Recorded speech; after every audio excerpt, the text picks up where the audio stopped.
Good evening. My name is Rochelle Crump. I am president and founder of the National Women Veterans United. And tonight we're going to share information with you regarding veterans issues, women veterans issues, and community events that we hope you will be in attendance of. Tonight I want to talk about several things that are going on. As you know, this is Sexual Awareness Month. And as we look at Sexual Awareness Month, we don't just look at military, we look at what's going on in our communities, we look at across the nation, the Me Too, we look at all of those entities that are now having power of the voice to discuss this issue. And we thank all of those who are in leadership positions, who are not afraid to talk about it, who are addressing these issues at their employment and also around the globe as we look at those issues that affect women, children, and men.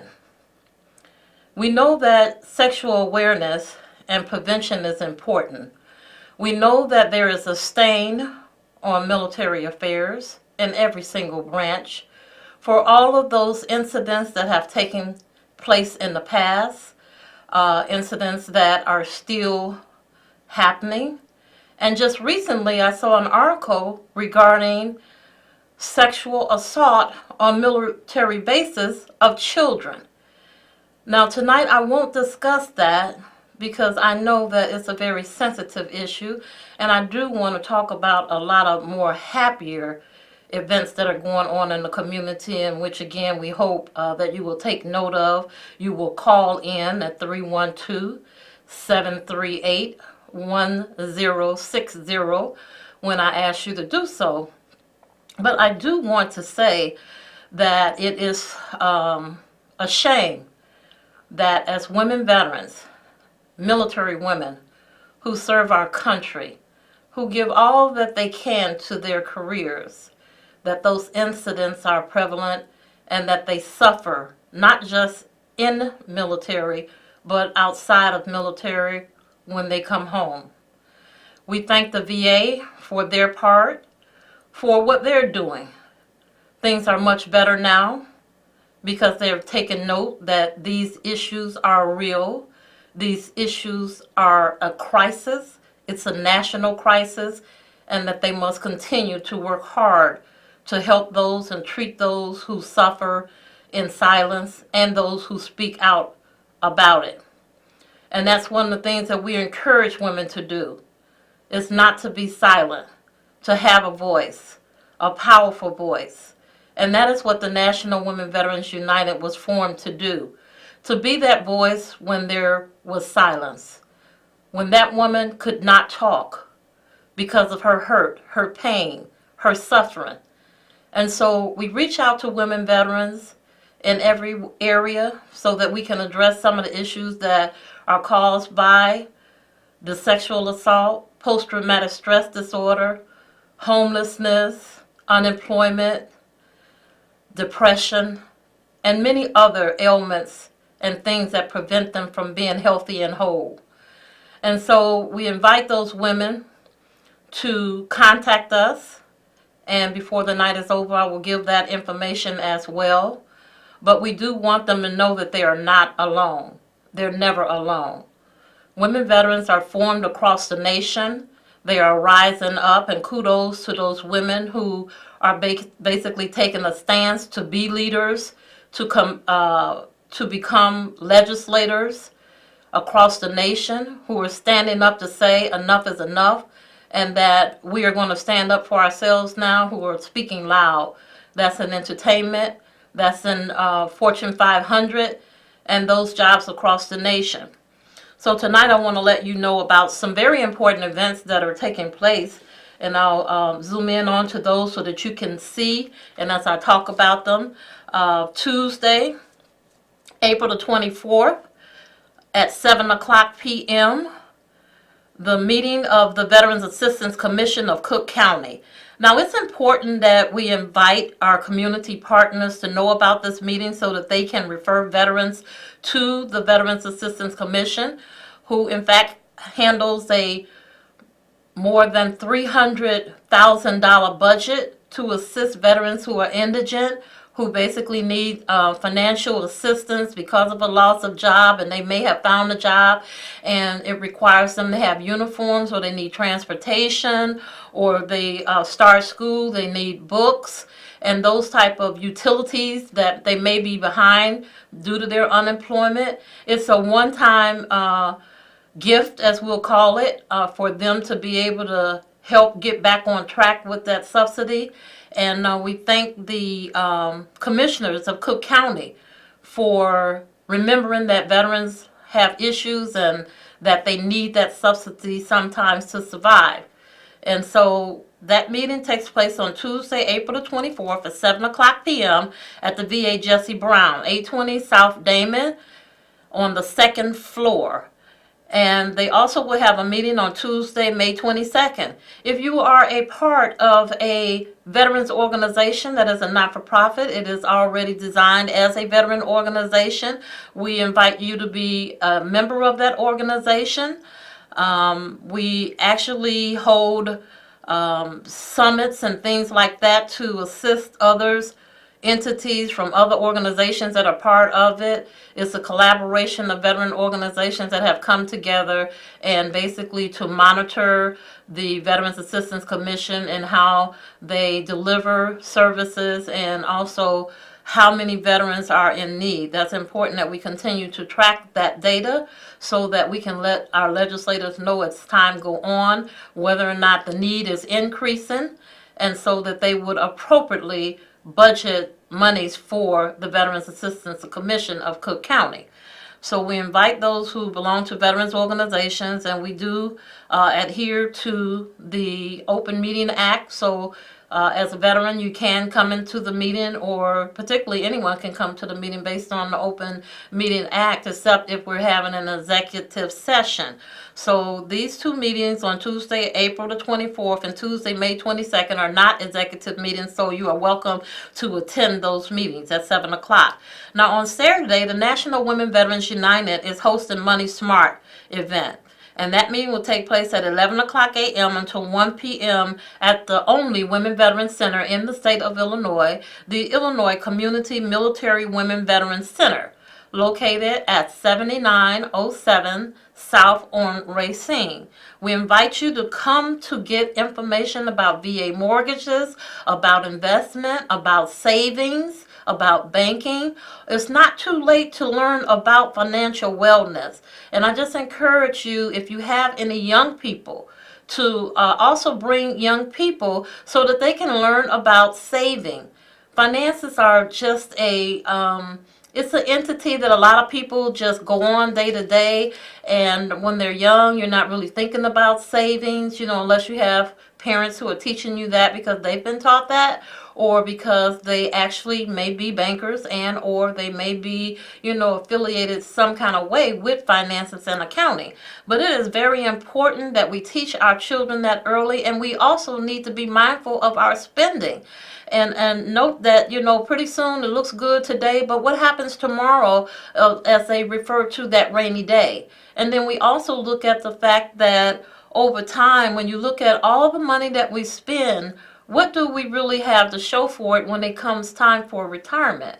And that's the thing that we need to talk about more, and that's retirement. As the baby boomers are taking over the Social Security now, and we're looking at the monies that will be left for the after fact of baby boomers, you need to have some savings. You need to basically be working on other pension avenues, because it is important. I found that out at the last gate, I will call it.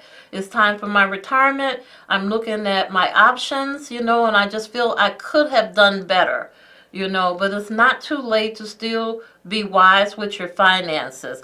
So on Saturday, April the 28th, we will be hosting Money Smart events.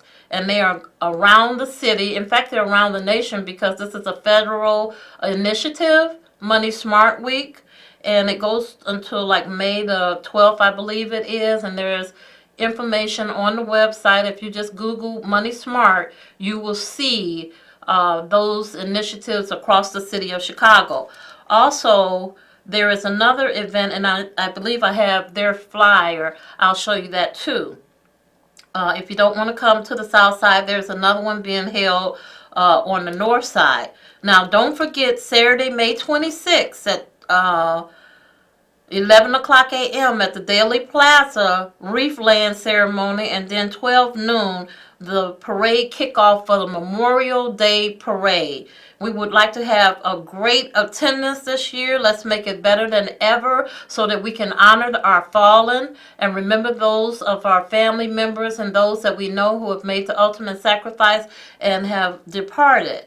Also on Sunday, May 27, there is a Memorial Day program at Evergreen Park Cemetery, located at 3401 West 87th Street. That's from 11 to 12:30 p.m. Monday, Memorial Day, May 28th, there will be another Memorial Day program at 10:30 at the Oakwood Cemetery, 1035 East 67th Street. There will be a wreath laying at former Mayor Harold Washington's gravesite, the American Legion, named after that post. Harold Washington Post will be doing that presentation, and then some other community initiative partners will be there as well. Also failed to mention there will be a dove release at the Evergreen Park. Now this information will be on the National Women Veterans United website. So this is just another reminder about the Money Smart at the National Women Veterans United. It's not too late to learn about financial wellness. Insurance, retirement, savings, investments, VA mortgages, cash flow. Come out. We will have a representative from the Transamerica Insurance, Mr. Darrell Simpson, a broker, who will talk about VA mortgages and also retirement and organizations who can basically look into insurance for their veteran organizations. Now, this is a little bit too small, so I won't belabor the point of letting you know that they have an event on Saturday, April 28th as well, and that one is at 2 o'clock p.m. And the title of that one is Beyond the Battlefield, Veterans Guide to Manage Your Credit. And they'll be talking about credit issues, protecting your credit, as well as assisting you and teaching you how to get your credit scores back on track. On Saturday, May 12th, at 2 o'clock, they will have financial tools empowering women veterans. So if you have any comments right now or shout out for a veteran, you can give us a call at 312-738-1060. And we give a shout out to KNTV celebrating their 100th birthday. So we don't forget to do that, and this is a great way to get information out to the community. We've never been so grateful to be able to talk about veterans issues, the National Women Veterans United. Also, make sure that you look at some of the veteran websites, because there is a huge push for a House bill that is out right now to support dental care for veterans, to treat dental care as we do for medical purposes as well, because they go together. And so contact your congresswoman or man. Make sure that they have signed on to support the bill. Tell your neighbors to call. And then if you know of any other veteran organizations, pass the information on to them as well. Now, there's a lot of talk about privatizing the VA. The Coalition of Veterans Organizations, CVO, is addressing that issue about privatizing the VA. They're also doing a lot of work on the bill for the dental care. And then, we want to push also another bill of support that we're trying to get, and that is a certificate of eligibility for those family members who have lost a loved one who received the death indemnity compensation, to be able to utilize the certificate of eligibility for home buying. Now, the way that the law is written now, only a spouse can utilize that certificate of eligibility. But, if you lost your child in combat or as a result of combat injuries, then if that veteran, which may have been a young veteran or even just a veteran that has been not married or has been single for a long time, why shouldn't your family be able to use that certificate of eligibility? And I look at particularly those who may have left behind a child. And why shouldn't that certificate be used for the purpose of ensuring that that child is taken care of? When we talk about priority and preference of veterans and those entitlements that they are due or deserve, fought for, died for, then we should want to do all that we can to, one, recognize their sacrifices, and two, to be able to allow those grieving parents who still grieve every single day an opportunity to utilize those veterans that have gone on to either a spouse or not able to be used. Again, you can give us a call at 312-738-1060. Would love to hear your comment about that. We only have a couple of minutes, so please do. If there's anything that you feel that we need to address other than the benefit sides of personal benefits, then please give us a call immediately at 312-738-1060. Now, for those who have just tuned in for the first time, we encourage you to come back to CAN TV on Thursdays for Veterans Issues so that you can learn more about VA benefits that perhaps you don't know about, maybe new legislation. We also think that it's a way for veterans to connect with veterans, you know, in terms of knowing that maybe you serve with someone and you know an organization in your neighborhood or community, and that person may be at that community, you know. For those who are struggling with their VA benefits, we encourage you not to give up, to keep fighting for your benefits. Do not give up. Make sure that you adhere to the guidelines of those times when they send you information and say that we need it within 60 days. Be sure to have a representative to assist you with your claim filing.